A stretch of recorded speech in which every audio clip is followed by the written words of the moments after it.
Okay, we're going to get started. All right. Thank you so much. This is the breakout session called Breakthrough Technologies for an Even More Livable Future. I want to first thank my panelists for being good sports, because getting to know each other really well in this enclosed space. Don't lean back. The reason I thought I was very taken by the idea of this conference, of Optimism. And so I said, well, I want to get some smart people around the table to think about what are the kinds of technologies that we're going to need that are coming, that we're going to need and that are coming, and what can we do to enable them so that we can have a more livable future. And these are some really smart people. And I mean, we got a lot of challenges. So it's not all Pollyanna-ish, right? So we've got a rapidly urbanizing world. It's 55% of the world lives in city-states. It's going to go to 70%. 99% of that urbanization is going to be in the developing world in cities you've never heard of. We got a population going to 9.5 billion people from whatever it is now, 6 or 7, maybe 6. It's a huge amount of people. So there's all sorts of questions about how are we going to feed all these folks?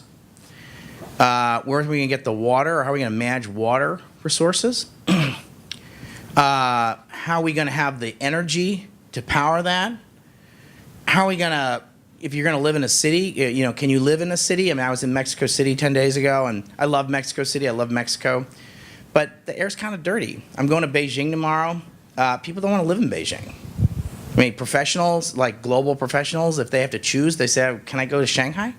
Because it's not a very livable place. So how do we make it that it's livable, as well as having the energy and the power and the food and the water that we're all going to need? So the ultimate solution, I think, is it's not completely technology, and I think that's one of the things we're going to take out of this conversation. But I came from it maybe from a little bit of a naive standpoint of saying, well, is there just some magic wand of technology that's going to solve all our problems? And I think my panelists are going to disabuse me of that naive notion that I first had when I put this together. As I've talked to them, I've learned a lot from them. We've got some really smart folks. We got my friend John McMurdy, who's with CropLife International, flew in from Korea to be with us. Thank you, John. Philippe Benoit, who's with he was at the International Energy Agency, IEA. He has an affiliation at CSIS, the think tank I work at, but also is involved with something called Global Infrastructure Advisory Services 2050. You need to talk, if you want to learn about energy, you need to talk to Philippe. Then we've got Davida, Herzl, who runs Aclima, which is a really interesting technology company having to do with air pollution, but also about air and just sort of making, using technology to make our lives more livable, having to do with managing pollution and thinking about that. That maybe that was how I understood it, but she's going to have a more articulate way of saying it. It was really interesting. And then my friend Mei Chang, who is the former head of innovation at USAID, which is here in this building. And Mei had past lives at Apple and Google, working on apps for stuff having to do with the Google phone and the Apple phone, and tech stuff, super duper tech stuff. She worked for Steve Jobs directly, and she worked for the Google kids, whatever those guys. I'm not in the tech world. So I've always been impressed by that. But more importantly, she decided to make a career in development after that, and has run this really interesting innovation lab at AID for the last 4 years. And so brings sort of this really interesting background, and I think you'll understand why I wanted her to be on this panel. Okay, so I'm going to start with John, since he's come the longest distance to be with us. Okay, so John, you're in the agriculture space, the agriculture science space. So how are we going to feed 9.5 billion people, and what are you optimistic about in the world that you inhabit? Easy questions, right? Easy questions. Deep thoughts. Deep thoughts. How are we going to feed 9.5 billion people? I think the first thing to always start with when you're talking about technology and agriculture is that it's not something that people are already comfortable with. You think of the Apple phone, you think of healthcare, and there's this vision of how technology empowers them. Closer to them. And when you think about agriculture, you're not always quite as comfortable with it. You have a certain feeling about what it should be. And that often drives acceptance or how you embrace technologies. And so that's, I think, one of the challenges to start out with. We have excellent technology out there, a lot of excitement, particularly at research institutions, universities, but will those technologies be embraced? If we base it on how we feel about it and not sort of the weight of evidence about how it works, how it can increase. So we should be pro-science. We should be pro-science. Oh, okay, I'm just checking. You're killing the punchline here. Oh, sorry. I think that's the initial challenge we have, is to think about, I think, the spirit of all the people out there marching in the rain. Think about that weight of evidence, how we can get technology there. Why am I optimistic? I'm optimistic because certainly in the 10 years that I've been engaged in this topic, I actually come from an engineering and imaging background, so the ag stuff is relatively new to me. I don't think you knew that. I didn't know that. Is that there's been this great convergence of all the knowledge out of other sectors, like imaging, sensing technology, ICT, big data, and they're all being brought to bear on agriculture and ag productivity to develop technologies that are really quite amazing. I look at things like certainly precision agriculture. So you have a field of crops. Maybe it doesn't all need the same amount of fertilizer. Maybe it doesn't all need the same amount of water, the same types of crop protection products. You can sort of individualize it. Think of each one of those plants as an individual and give it some personalized medicine to really optimize that productivity on a plant-by-plant basis. That's where I think the future's going. That's why I'm optimistic about it.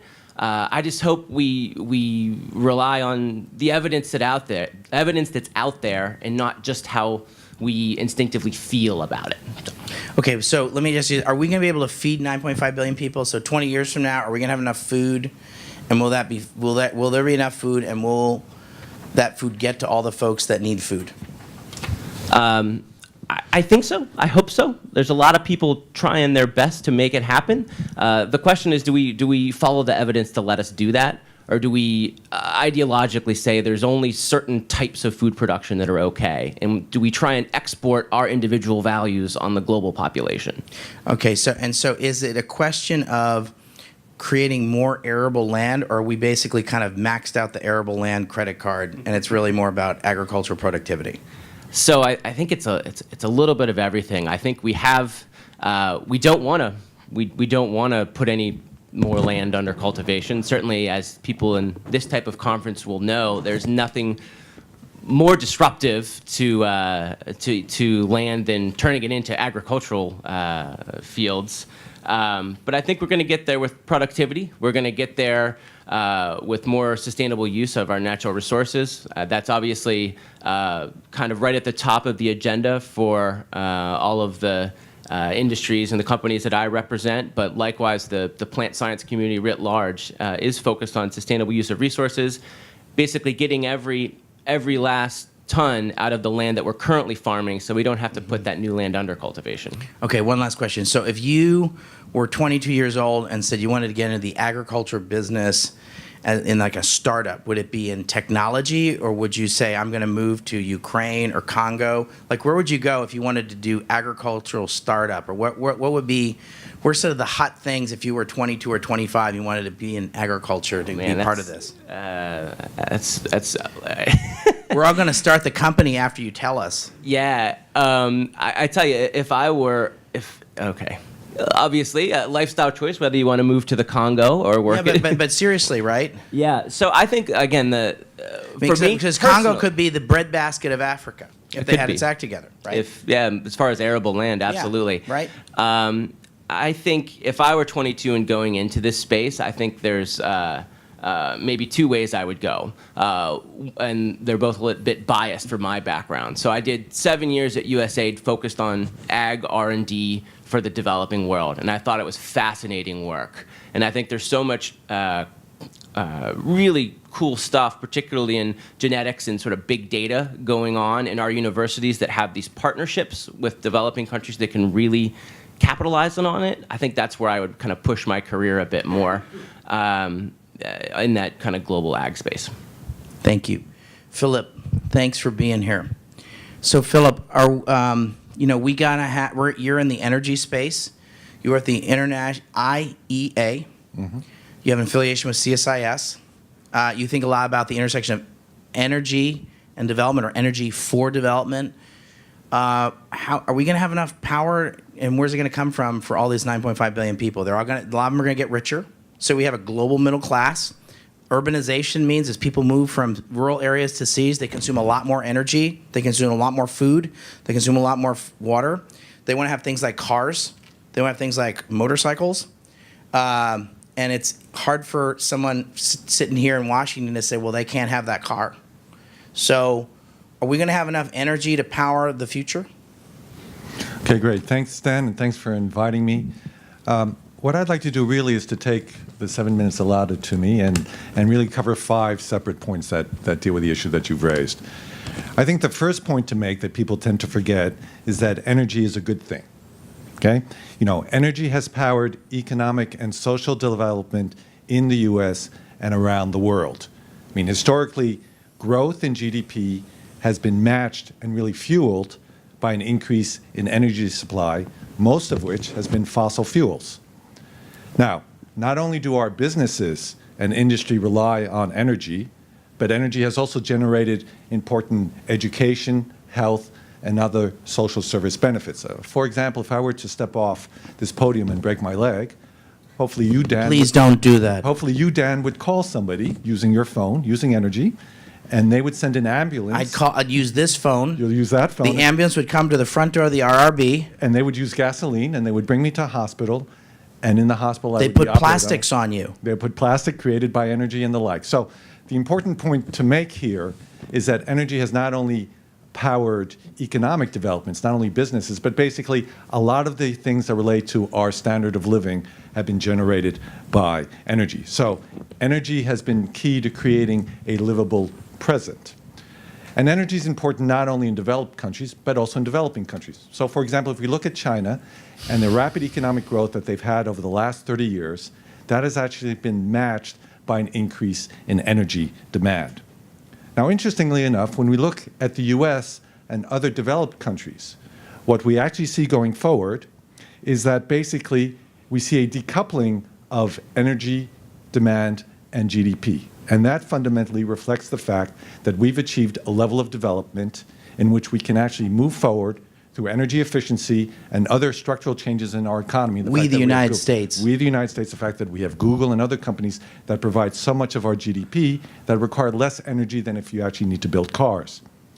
But in poorer emerging economies, whether it's China, India, or Indonesia, all of the projections point to continued increase in energy demand. For example, the International Energy Agency, where I worked for 5 years, projects that over 95% of the increase in energy demand going forward is going to take place in these emerging economies. And let me give you an illustration as to why that's the case. It's really reflected in the building sector. People project that by 2050, 80% of the buildings in the United States and other OECD countries that exist in 2050 have already been built. But when you look at the developing world, people project that 80% of the buildings that will exist in 2050 need to be built. And for that, we're going to need... Will you just repeat that, please? Because that is an unbelievable statistic. So basically, in 2050, 80% of the buildings that will exist in the United States and OECD countries have already been built. But when you look at the developing world, 80% of the buildings that will exist in 2050 need to be built. And to build those buildings, you're going to need a lot of cement, a lot of construction activities. You're going to need a lot of energy. And that's basically one of the reasons why, when we think about the global energy landscape going forward, a lot of it is centered around what's going to happen in the developing countries that you referred to. Now, having said that, I think we all recognize that energy use has brought its challenges, and that's the second point I'd like to allude to. We have challenges in terms of air quality, water quality, but the issue I would like to focus in on is the challenge generated by greenhouse gas emissions and the related climate change challenge. And these have fundamentally altered our view of the role of energy in creating a more livable future. Now, the global energy sector generates 2/3 of greenhouse gas emissions. In order to limit global temperature increase to 2 degrees or less, which the scientists say is what's needed to avoid dangerous climate change, we need to cut CO2 emissions out of the energy sector by more than half by 2050. So today, CO2 is sitting at 32 gigatons, more or less. We need to be below 15 gigatons in 2050 under a lot of the modeling. And we can do that, we can reduce emissions while still maintaining robust economic growth. That's what a lot of the modeling indicates. But to do that, we need to fundamentally change our energy mix. We need to replace fossil fuels with renewables. But it's also important to note, just like fossil fuels are a big part of the standard of living that we enjoy today, under IEA modeling, International Energy Agency modeling and other modeling, fossil fuels continue to play an important role into the future. Now, the point I would like to make in terms of technological breakthroughs is that this modeling indicates also that we can achieve the needed greenhouse gas reductions with limited technological improvements, okay? So to put it another way, we essentially have many of the technologies that we need to avert dangerous climate change while continuing to support robust economic growth. But having said that, we aren't headed in the right direction. And that's largely because the motivation and the related policies are lacking. And that brings me to the third point, which is that basically technological breakthroughs are important because they can make the path forward to a more livable future both cheaper and easier. So let me give you some examples. When it comes to energy production, one of the key areas where technological breakthroughs can help is in the area of energy storage, in particular batteries. This can help us improve the capability of solar generation to provide energy. If we can reduce the cost, we can reduce the size, we can increase the delivery of batteries. So Philip, for simple folks who think in simple linear terms like me, are you saying that when it's sunny out, if we had really good batteries, we could save the energy and use it when it's rainy out? Is that basically what you're saying? Right, and when it's dark out as well. And when it's dark out as well, okay. Right, and so when the wind blows, we can store You that can store energy that wind for when it doesn't energy. blow. Okay. Do we have battery capacity now to hold all that energy? We have, so this goes back to the initial comment I made about the need for technological innovation. We have sufficient storage capacity modalities to be able to store enough renewables to reduce emissions. But having said that, that will require a lot of effort. One of the big areas where you actually have storage is called in hydro. What you basically do is you pump water up a hill when you have the solar, and then at night you release the water, send it through turbines, and that's one way you have a lot of energy storage. But I think what's clear that we see in terms of policies in the United States and around the world. So you're saying mix hydro and solar at the same time? Exactly. Okay. So, but what you see, or wind and the like, but pump storage is a way of storing energy. But fundamentally what you see is a lack of interest in spending the money on that type of infrastructure. So where technological breakthroughs can be very, very important is to basically reduce the cost of that type of investment, as well as to make it easier. Look, I think a lot of time people always focus on costs. They forget ease. I mean, I don't want a massive battery sitting in my home.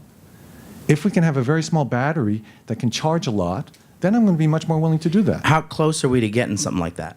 We already have that? We don't have that, but we're on our way, and hopefully there'll be a technological breakthrough Okay, but that brings that. 5 years from now, will we have that? We hope so.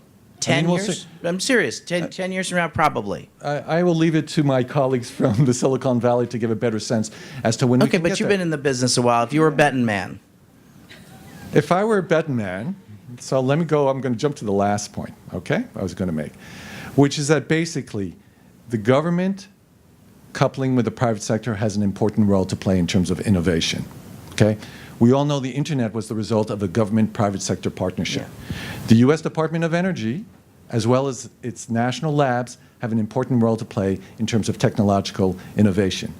I think we can get there, and we will get there, if we continue to support that type of partnership, where basically at the initial phases of technological development, the government has an important role to play in supporting innovation and then leaves the space to the private sector to move forward. I'm going to give you an example of something which has to do with solar power. One reason why we've seen a massive drop in the cost of photovoltaics is because 10 or 15 years ago, the Germans decided that they wanted to promote solar PV. And in fact, they put in place an economic policy to support it, which was actually in many ways relatively expensive. And what It's happened, kind of a cloudy place, right? It's not a super sunny it's not- country. right, but I think fundamentally what actually happened was the Chinese then entered that market, and basically through the fact that there was a massive demand, were able, through innovation, learning, and a variety of other techniques, to drive down the price of solar PV. And there you have fundamentally the interaction between, in some ways, the Chinese business sector responding to government policies in Germany. So I think the important point is if we actually want to achieve the type of technological innovations that will be very helpful in the future, in a relatively short period of time, the government has an important role to play in funding some early actions as well as to supporting the deployment going forward. If I could say something else, because I think it's important also to bear in mind when we're talking about renewables. The fact of the matter is solar and wind require a lot of land. You know, we all think of, oh, it's great, you can have all the solar and the wind and there's no issue. They are very land-intensive processes. One of the important areas that we need in terms of a technological breakthrough that would be helpful is to basically reduce the amount of land that these type of technologies require. And then the last point I just want to make in terms of the technological innovation is, as I said, fossil fuels are part of our present, and they're going to be a part of the global future, in particular when you look at emerging economies. So something like carbon capture and storage, in which basically you capture the CO2 that's produced, for example, through power generation, and you store it in the ground and you reduce emissions, is a very important technology. It is, to a large extent, at a relatively early stage of development. One of the issues is costs. We need to have continued government support, working in partnership with the private sector to drive down those costs. And one last point I want to make is on the technological innovation side, is a lot of what I've been talking about here has to do with the production of energy. The fact of the matter is one of the key issues when we think about the energy sector is the use of energy. And so, for example, 3D printing is actually something, if it can actually get deployed at scale, at cost, that could have a major impact on the way we use energy. Because if you can produce things locally, whether it's goods or spare parts, you can avoid all the transport costs and all the related greenhouse gas emissions that relate to that particular issue. Okay, two questions for you. When I say the word clean coal, what's your response to that? And the second is, if you were 22 years old, going back to my question to John, and you wanted to do something different and innovative in the energy space, what would it be? Okay, so on the issue of clean coal, I think it's important to sort of clarify what happens on the coal side and how we can actually make coal clean. So there's been a lot of discussion about creating much more efficient coal plants. So moving from traditional coal plants, and just to give you a sense, an old-style coal plant might emit 1,000 grams of CO2 per kilowatt hour. To move to supercritical coal, or even IGCC, What are those? coal plants, Those are like more clean? they're more efficient coal plants. As a result, they need less coal to generate a kilowatt hour. What you can see is a reduction in the amount of CO2 emissions that drops from about 1,000 grams per kilowatt hour to about 750 grams per kilowatt hour. And sometimes people have referred to this as high efficiency, low emissions coal. The problem is that even at 750 grams per kilowatt hour, much more efficient than 1,000, that's twice as dirty as a combined cycle gas plant. A combined cycle gas plant emits about 350 grams of CO2 per kilowatt hour. But if you stick CCS, carbon capture and storage, on a coal power plant, your emissions level are projected to drop from about 700, 800 to 150 grams per CO2. That's a lot cleaner than gas. So if people think gas is clean, then coal with CCS is cleaner. But you need CCS in order to get into that range. On the issue of innovation, because I'm glad you phrased it that way. To be frank, when I think about a more livable future and sustainability, I think sometimes we have to move away with the obsession with technological breakthroughs. Sometimes what we really need to do is better policies, better business approaches. And so what I would do, if I were 22 years old, is I would want to get in a business that basically, for example, teaches all of us how we can change our relationship with energy consumption. Because at the end of the day, that can have a much more powerful impact in terms of greenhouse gas emissions, in terms of environmental and other social issues, than trying to always find the technological breakthrough. Having said that, if I want to make a lot of money, I'd probably go to the technological breakthrough. But maybe if I want to have a bigger impact, sometimes it's really just a question of getting better policies, better business practices, better approaches. Thanks a lot. Davida, thanks for being here. Thank you. I actually think it's a very nice segue. Philip's comments are a very nice segue to your contribution here. Thank you for being here. I was in, as I said, I was in Mexico City. I'm going to Beijing. Are we going to have? Are those cities going to have clean air someday? Oh, well, just sort of picking up on Phil's comment. I mean, what I'm so excited about and what makes me optimistic is that a lot of the technology to deliver cleaner environments is here already. I actually think that the challenge is one of implementation and scaling. And I think Phil is absolutely right that it requires the right market and policy conditions for those technologies to scale. And so what we're really focused on at Aclima is about building the political will to do that. And so just to give you a sense of what we do. So first of all, our company was founded on the thesis that human health and planetary health are interconnected, and that the same emissions that are changing our climate are creating one of the largest environmental health epidemics that we've ever faced in the world. Last year, the WHO released a study that showed that over 90% of the world's population is breathing unhealthy air. And the health implications, when we think of unhealthy air, we think of asthma, but it's actually much more significant. It's all forms of respiratory disease. Superfine particles like PM2.5 actually get into your bloodstream and now have been shown to be related to cardiac effects. They cross the brain-blood barrier and are now connected to Alzheimer's.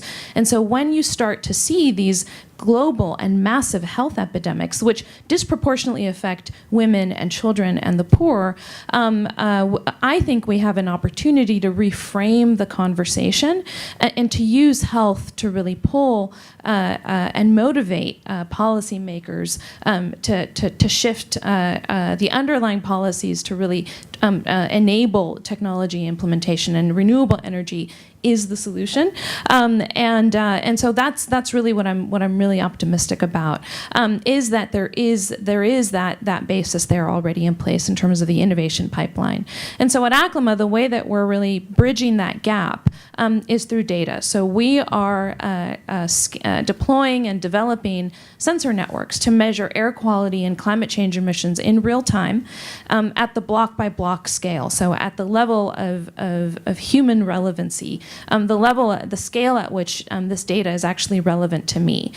We are leveraging new and existing technologies like the IoT and ubiquitous connectivity, the cloud, to shrink sensors that measure all of the pollutants that impact human health that are regulated by the EPA, but also climate change emissions and other pollutants that are known to have human health effects, making them 100 to 1,000x less expensive than traditional methods. So creating a sensor that can fit in the palm of your hand and that can give you real-time data about what we're being exposed to, what real-time climate change emissions look like, and deploying these networks at a massive scale. So one of our partnerships, and I think this points to the other point that Phil was making about partnerships, one of our partnerships is with Google. And so we're taking our sensing platform and putting it on Google Street View cars. And for those of you that don't know, Google has a global fleet of Street View cars that are taking images. So every time that you go on Google Maps and you want to see where a location is, that's because there's a camera instrumented Google car that's constantly driving around the major urban areas around the world. And so we've been partnered with Google Street View to take our platform and put it on cars and actually create city-scale snapshots of pollution with block-by-block resolution. And so what we're finding is that air pollution and climate change emissions are highly variable, so you can have the worst air quality and the best air quality on the same street. And that's because you can actually start to see what's amazing about this data is that it gives us a picture of cities as a system. So we can start to see hotspots in cities and understand that certain traffic patterns actually create hotspots in certain cities. There's a freeway corridor in San Francisco where diesel trucks aren't allowed to travel, but another freeway corridor where they are. And you actually see much higher levels of pollution, which are directly linked to environmental justice zones that we see throughout the Bay Area. We've been mapping, last year, we made a commitment to use California as our launch pad, and we've been mapping pollution levels in major metropolitan zones across the state. And what we're finding is that we can actually start to see these interconnections between energy choices. Nature actually has a very big role to play in filtering pollution, so we can see the impact of urban forests. And this kind of data, and I think these kinds of tools that we're putting into the world have the opportunity to repaint the picture and help drive better policy decisions, but also help to inform consumer choices. And so suddenly, for me, the purchase of an electric car versus a fossil fuel-based vehicle is actually a health decision. And so when decisions about renewable energy choices are actually brought to that really personal scale, it changes the way that we talk about climate change, the way that we talk about the transition that we're on.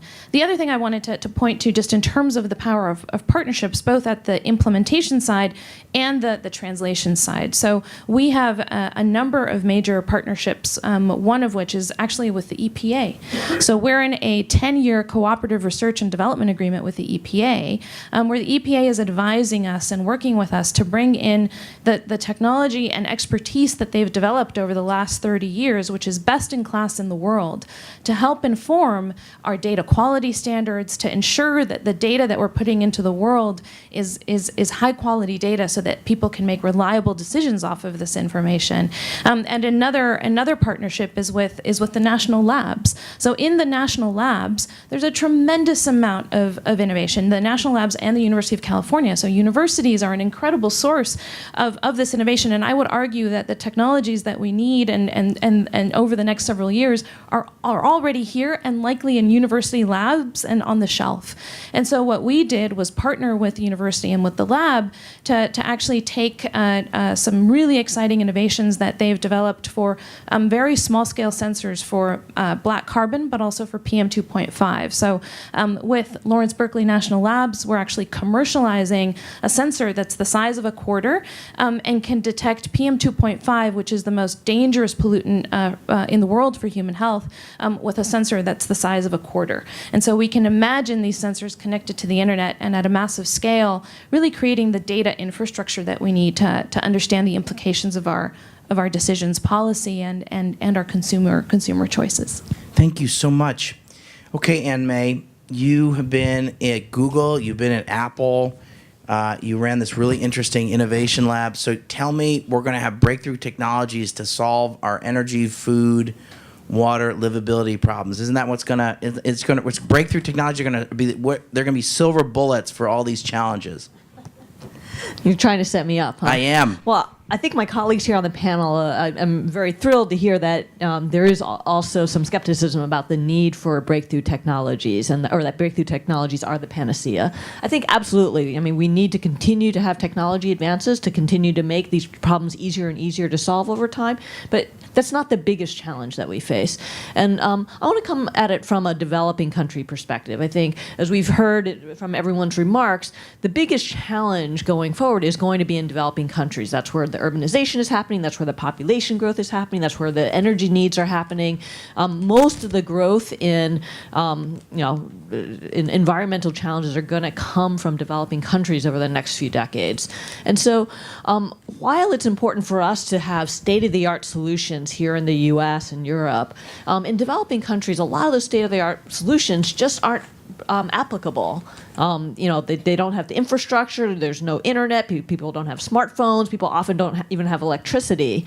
And so the kinds of solutions we need are very different, but are also equally crucial to find solutions that work in these countries so that people can move forward and live more healthy, prosperous lives without destroying the planet, not necessarily taking the same path we did here in the U.S. And so one of the things that we did in the Global Development Lab is really look at, and I really appreciate the comments others have made about the importance of government partnering with the private sector, because I think the government really can be a catalyst to help these kinds of solutions come to fruition.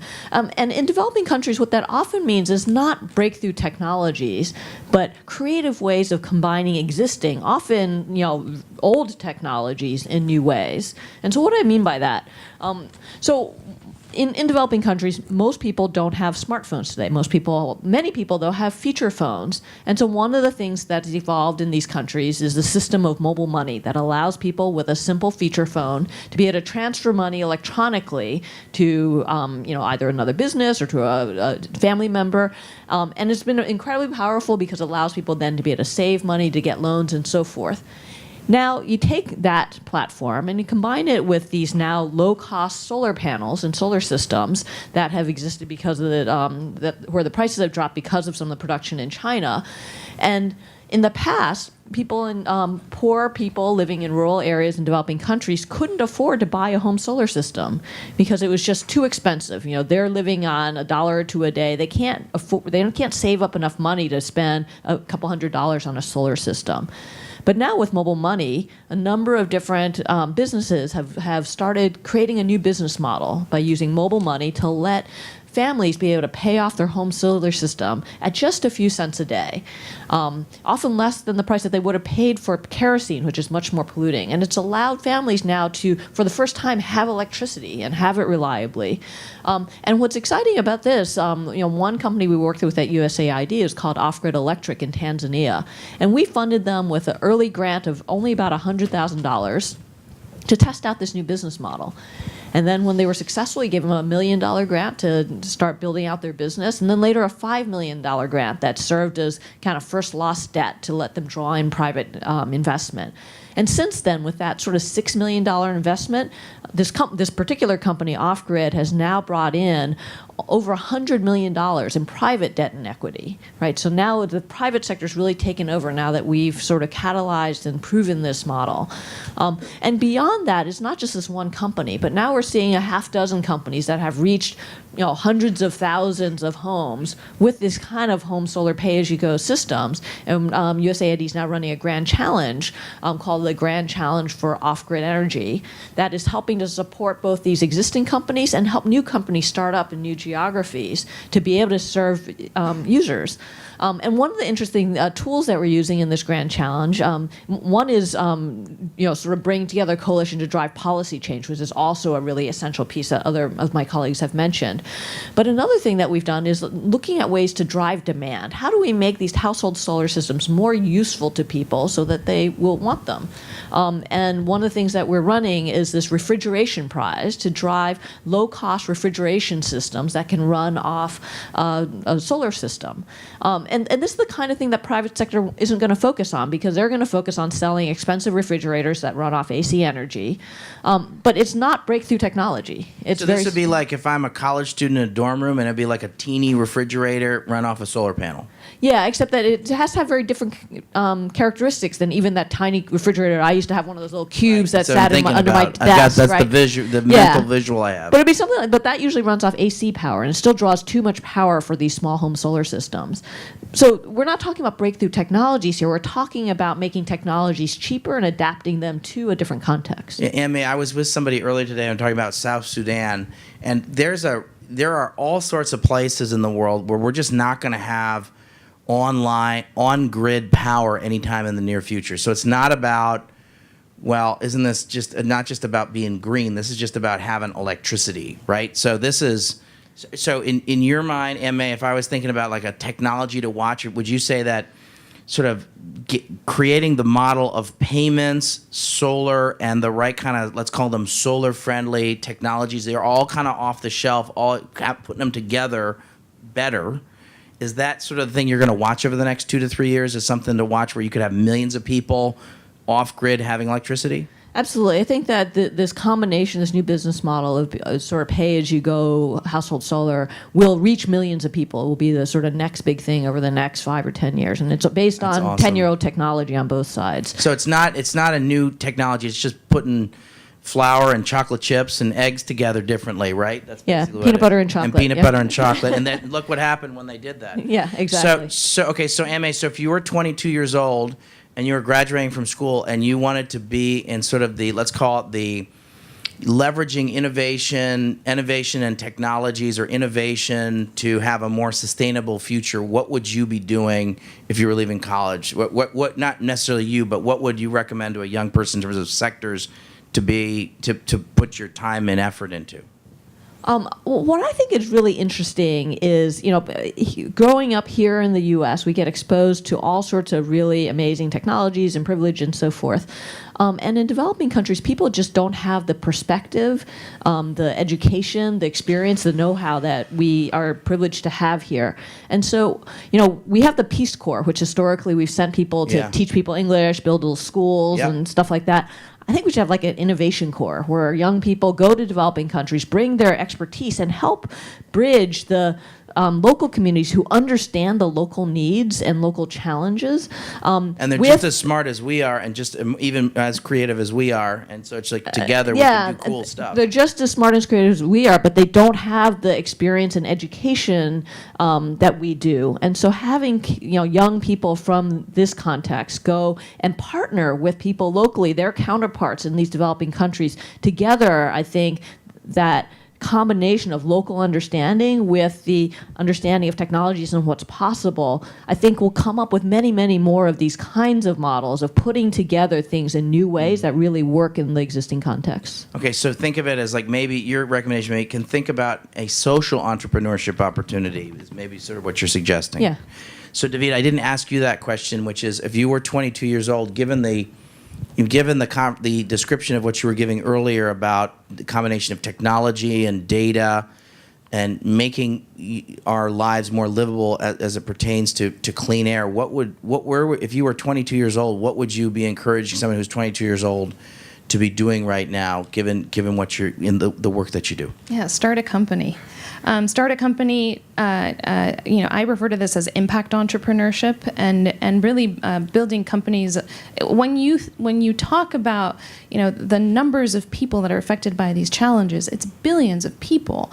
That is a massive market opportunity and a massive opportunity to use business to drive good and to drive change. And so there is so much exciting opportunity in bridging these new tools, these new technologies for these kinds of applications that go beyond the photo sharing apps and the traditional technologies that are coming out of Silicon Valley. I really think that's the most exciting opportunity right now for young people. Thank you. Okay. All right. So now I want to hear from all of you. So you all get credit if it's your name and who you're associated with. It could be if you're a student. And you get extra credit if your comment or question is short. And I'll be holding the microphone. So I will go around. I'm going to do this like Phil Donahue. I'm dating myself. So. I have two questions. One regarding What's your name? I'm Krishna Makineni. I'm a George Mason student. One regarding energy production and the other regarding food production. So I'll go with energy first. So you mentioned land usage is very high when it comes to solar. I'm not talking about wind right now, but solar, let's say. What if, we also know that these plants are usually far away from where they're consumed, so there are lots of transmission losses. Why not have a distributed sort of system that generates this electricity than a centralized system still? So have a bunch of, long question. Okay. So, regarding My food. fingers are starting to get itchy. And regarding food production, what if we reduce the amount of food wastage and we increase our storage capabilities? Would that allow us to feed more people right now? Okay, great. Thank you. We're going to bunch these together. Hi, I'm Ali Daragi from Lawrence Berkeley National Lab. Everybody mentioned scaling and infrastructure. If there is a, let's say, bipartisan $1 trillion infrastructure package, what would you like to see it invested in each of your sectors? Love it. Great, great. Others? Someone else? Anyone? Anyone? How about a non-dude? Any non-dudes want to ask a question? Thank you. My name is Arissa, and I am a student at UMBC, the University of Maryland, Baltimore County. At the plenary session, it was discussed that people tend to make decisions at the time that it economically benefits them. How do you plan on stressing the urgency of turning to these alternative sources of energy for families? Thank you. Okay, I'll take one more. I'll go with the gentleman up here with a great blazer. Plastic. Just real quick, I strained to look it up. Oh, Peter Forbes, Trees for the Planet. This is not an obsession, but I haven't heard a lot about plastics. And I just looked it up. It was invented in 1907. Titanic went down 105 years ago this week. On the Titanic, there was not one piece of plastic. And we now are putting 300 million tons of plastic into the environment. And I've recently researched this. There don't seem to be any great breakthrough technologies. Do any of you know about breakthroughs in that area? Because this is a persistent toxin that we are not getting our heads around. Right. It's also the 50th anniversary of The Graduate. If you'll recall, they said plastics. It's the future.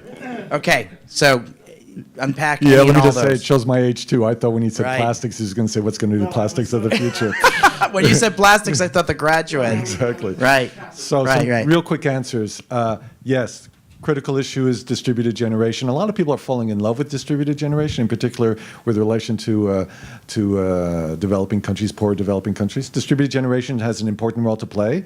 Ideally, we'll be in a situation where we'll have solar panels on all our roofs and we'll manage a much more efficient system. We're not quite there yet, but clearly issues like technological breakthroughs will be relevant, which is a segue into the next point. Where would I put my 1 trillion, part of the 1 trillion? Smart grids. Smart grids relating also to distributed generation. Can you just explain what is a smart grid? Smart grid is basically, I mean, it's used in a very loose term. It's fundamentally a way to manage specifically the production and delivery of electricity in a more efficient manner. And one of the things, for example, that you look at in terms of smart grids is a lot of time when people think about electricity, they think about generation, making sure that you have enough generation to supply to meet the demand. But the fact of the matter is the things that you can do on the demand side as well. Do you actually need your air conditioning running 100% of the time in order to produce the cooling that you want? So there are ways of improving the intelligence of the entire grid system, both on the supply side and on the demand side, to be able to optimize fundamentally the supply-demand balance. I don't know if that answers your question, Lou. My head hurts, but okay, yes. And it's used in a very loose manner, but fundamentally, the important point here is that a lot of time people always tend to focus in on, renewables, ways to generate electricity better. They don't really think about that. At the end of the day, what you're trying to do is to generate electricity to meet a demand. And there are a variety of things that you can do to improve the efficiency of your demand side so that you don't need to generate as much electricity. And when you need to generate less electricity, at the end of the day, it's better for the planet. In terms of the issue of motivation, I think it's a big problem that we have, in particular on the climate change side, because fundamentally, the impacts of climate change are projected to take place in the future. And it's very difficult to get people to focus in on today this potential threat in the future, which hasn't yet really manifested itself.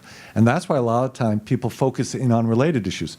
I was very interested by your comments, Davida, because, for example, air pollution is something that people can understand and people can feel all the time. And so what you see in a lot of countries, for example, like China, they have a war on air pollution. And what they hope to do, and what we hope they will do, is find win-win solutions, find solutions that deal with air pollution while at the same time reducing greenhouse gas emissions going forward. On the issues of plastics, part of my answer goes back to the point about policies. I mean, at the end of the day, it's also a question of putting in place the right policies so that we control the production and also the disposal of plastics. And so I think it's very important to remember.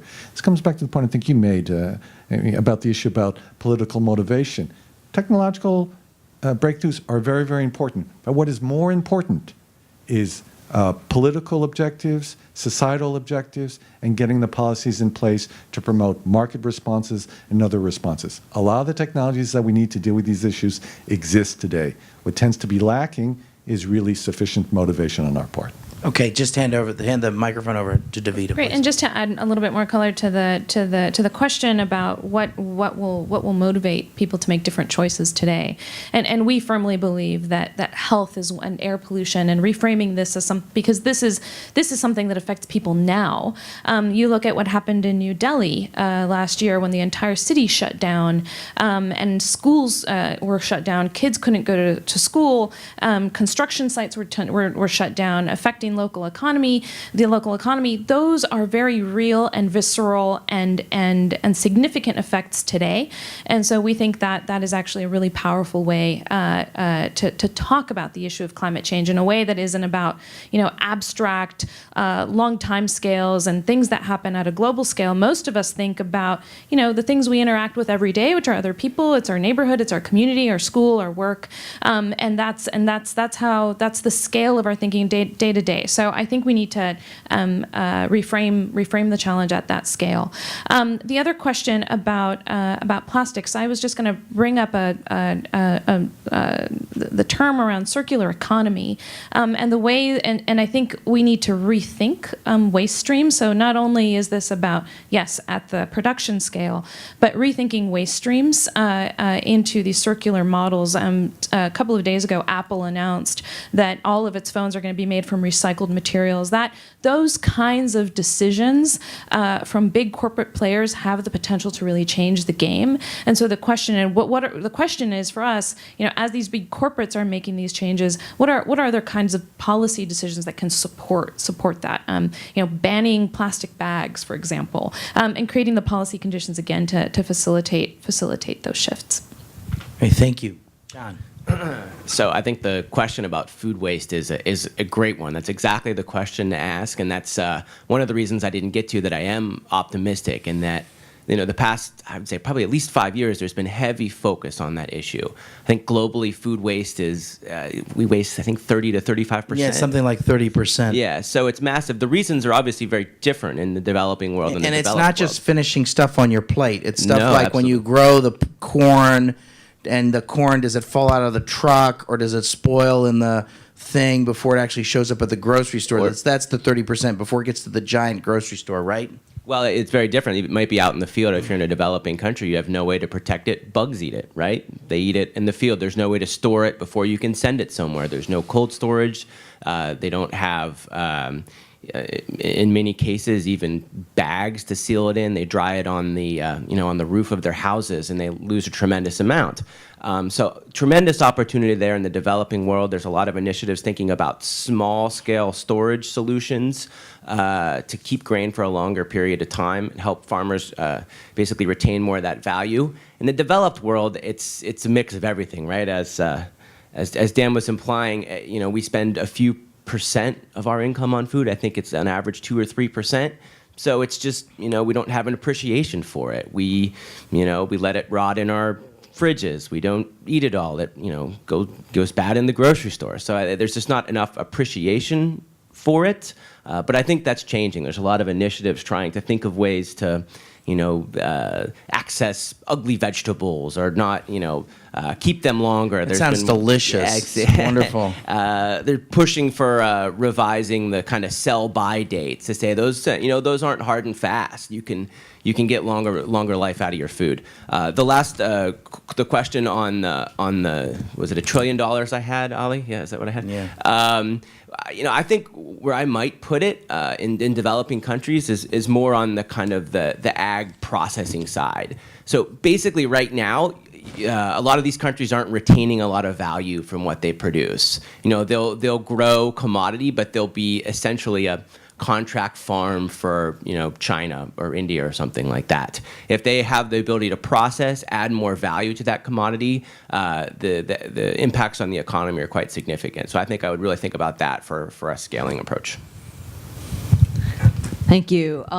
I agree with a lot of what my colleagues on the panel here have said, and in particular about policy, because I think both the question about plastics and the question about motivation for clean energy really come down to policy. The issue right now is that the externalities related to these decisions that we make to buy, get a plastic bag for free or like get a plastic bottle or buy a gas guzzling car, we're not actually paying for the cost to the lifetime cost of disposing for those things and so forth. And so I know there's been attempts to try to do this through carbon credits, which maybe someday will take off, but I think we need to figure out some policy mechanism so that people are paying for the externalities. And when we start paying for the externalities of the full life cycle cost of what we're buying and using, then there will be sufficient private sector motivation to actually solve these problems, because they'll be expensive and people will seek cheaper solutions.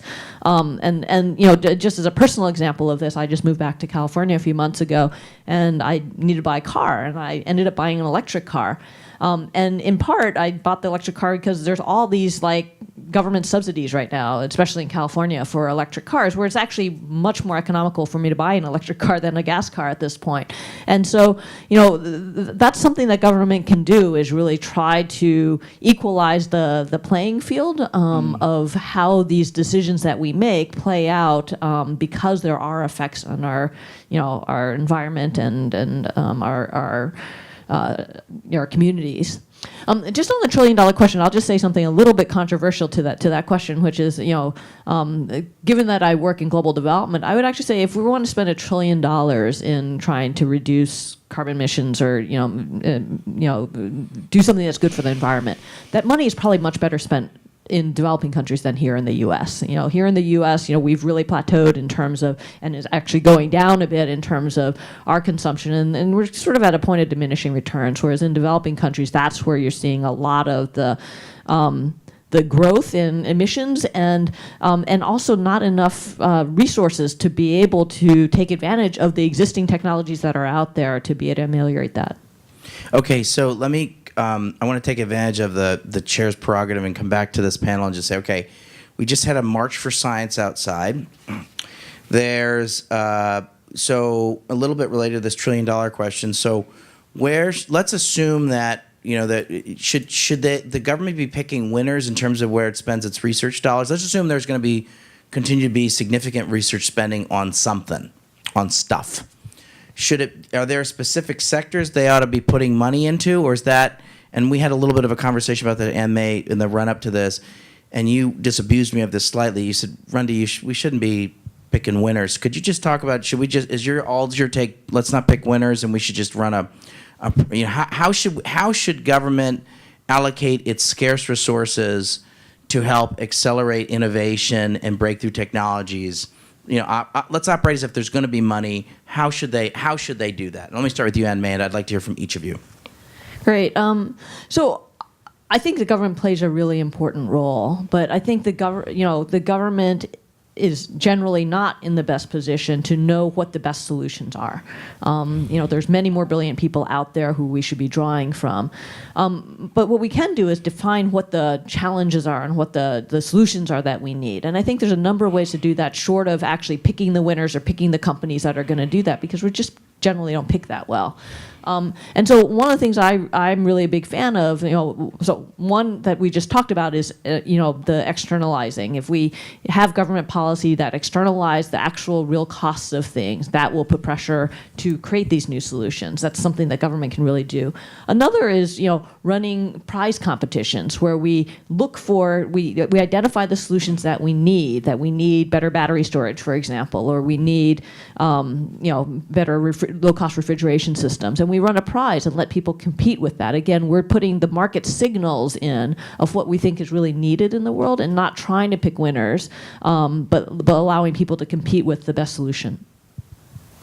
You stole my thunder. I was going to go exactly that same way. You kind of define the goal you're looking for and let others come up with the solution. So, for example, if we're focused on, in the ag space, on a field being more water efficient, or food waste, or food waste, that solution might be better, cheaper storage technology. It might be some sort of financial instrument that incentivizes it.